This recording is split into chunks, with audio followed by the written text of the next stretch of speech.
So guys, before we get started, don't forget we do have that amazing discount code thanks to Tier 0 Games going on right now. And all you have to do is put in ZW Games 5 to get 5% discount on your total order at tier0games.com. The links will be in the description below. What's up YouTube, this is Joe from Z4 Games and I'm bringing to you guys the deck profile of the DDD deck, which features the combo which is either going to be posted later or already posted, which ends on a really cool board of uniqueness and spiciness. So if you haven't seen that combo, whether it's not up already, or is already out and you just haven't checked it out, do check that out because this is how this deck is built and how it is inspired.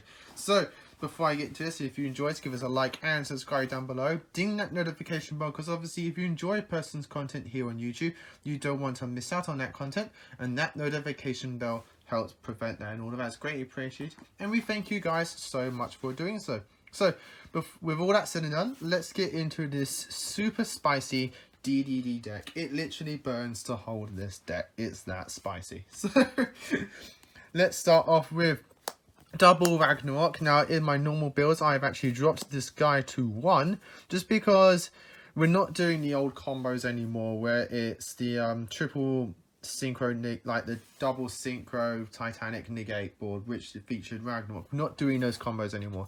This card is pretty much solely used as a recovery play in the standard build, but in this build you utilize it because you're utilizing your scales. If you are going with Gilgamesh plays, you do want to play like an extra copy of this. You want to play it at 2, but we're no longer in the days of playing 3 Ragnarok. Like now and even further down the line, there's no need to now play 3 Ragnarok, which kind of hurts, like, but we have got to go with the times, and the times say no more triple Ragnaroks.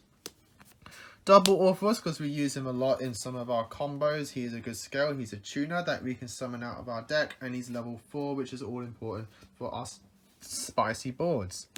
Double Copernicus, if you want to play 3 you can do so.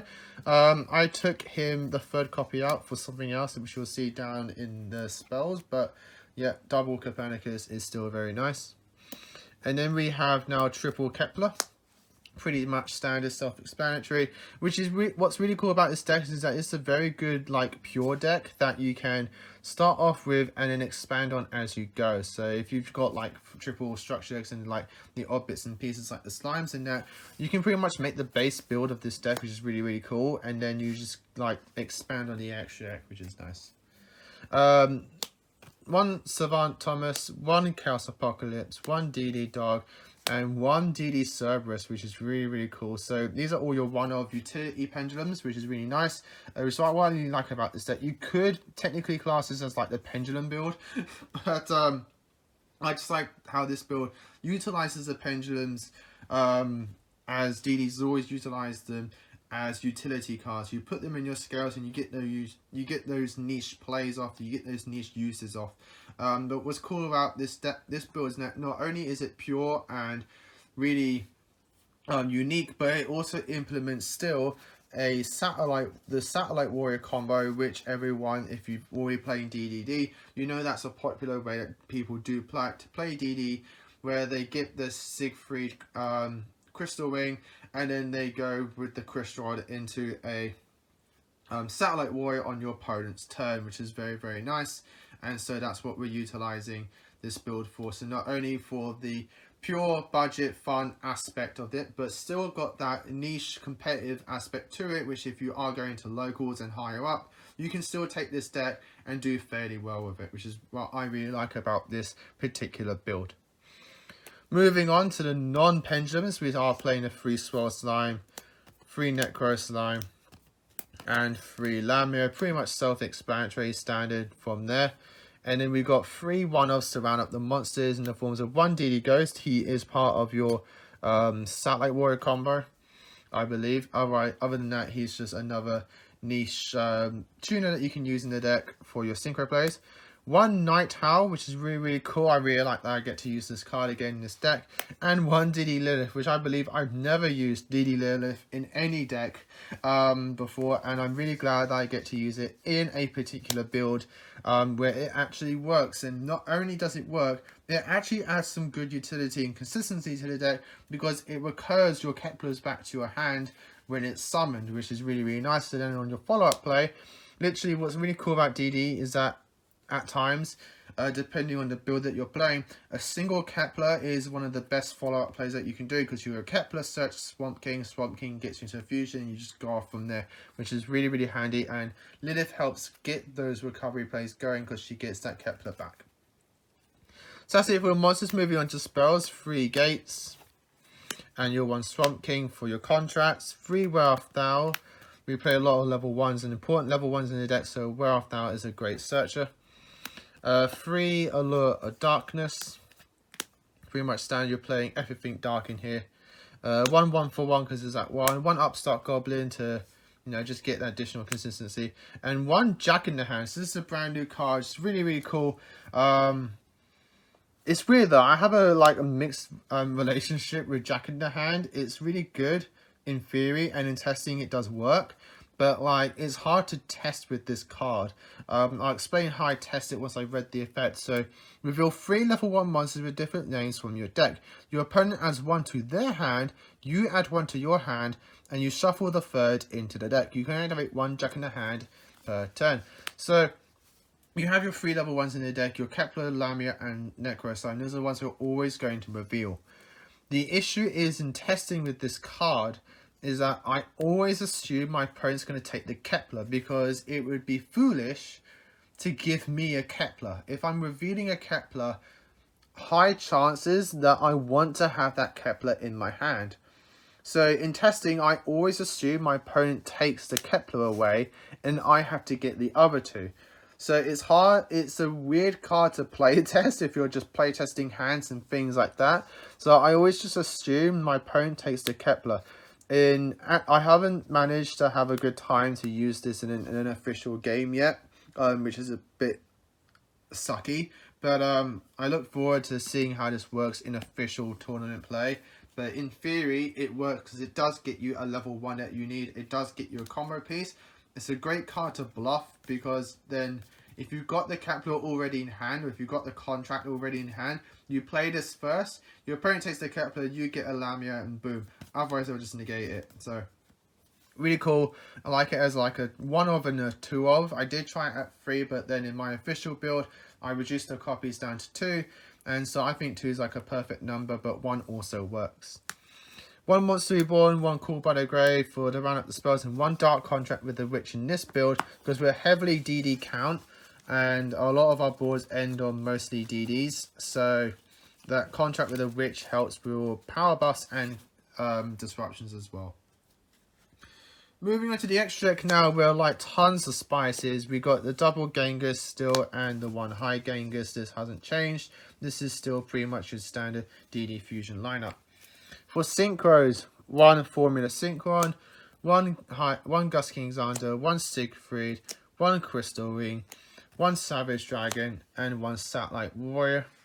Pretty much self-explanatory synchros. Yes, this one is Japanese. I do use my official Japanese cards for this build just because this isn't my tournament deck, so I'm not really going to take this to tournaments. This is mostly like my playtesting deck, as well as a kind of like just like a fun deck that I can just pick up and just play off against someone in a fun setting where the language doesn't really matter. But obviously this would be in official English, so there's that.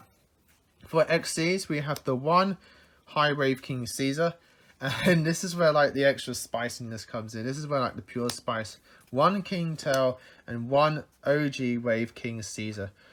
High Wave King Caesar, I do highly still recommend people playing in their DD decks, just because it's a great way to get a anti-Nibiru card that you already play, and then if it does go to grave, you get a Search of Contract, which is very handy. King Tail is in here because you are playing a Wave King Caesar, and your official board does end on Wave King Caesar with a Siegfried, Crystal Ring, and a Crystal and High Vibrax, which then you're going to turn that High Fibrax into a Formula Synchro, and you're going to make Satellite Warrior. So you're going to have 2 negates, Spell and Trap negate, and a Monster negate, a Pop 3 Synchro Summon, and then you have all of that backed up with a Wave King Caesar, which can just use a material, and if your board does get outed, he's just going to bring it all back to the field, which is very, very nice. And then not only that, he's going to also search your contract when he goes to grave, which is very, very nice. And then you can turn that into a King Tail, which then can start reducing your opponent's monsters by 1,000, dealing them 1,000 points of damage. And then when he goes to grave, you get to Foolish DD from your deck, which is very, very nice. Helps you get further plays going off in your graveyard. So I really like using these Xyzs as utilities. I really like using them in general. Wave King Caesar is one of my favorite Xyzs in the DDD deck. And so I'm glad that I actually get to use him in not just a fun, pure DD deck, but a fun, pure DD deck that has competitive aspects to it in the forms of the Satellite Warrior combo.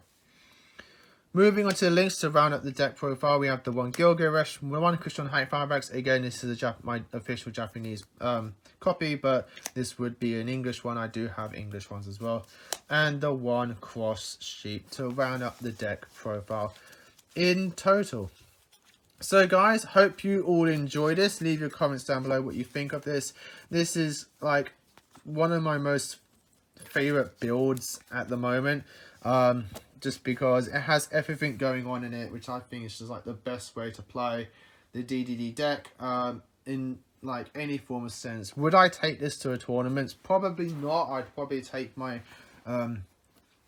full-on heavy meta variant of the deck, which at the moment is doing rank up into King Hallelujah, while still toying around just to see if I can fit any one-card combos in there, because I do miss my one-card combos in DDD, and I want to try and find something that has a one-card combo that only uses 4 extra deck slots. If you know any competitive one-card combo that just uses 4 extra deck slots, do let me know down in the comments below, and if it can utilize a normal summon of a Kepler or search of a gate, to do that whole one-card combo. Again, let me know down in the comments below. I'd like to see what you guys recommend to just add that bit of consistency to the deck. So with all that's been done, if you enjoyed this, give us a like and subscribe, ding that notification bell, and until next time guys, as always, happy dueling.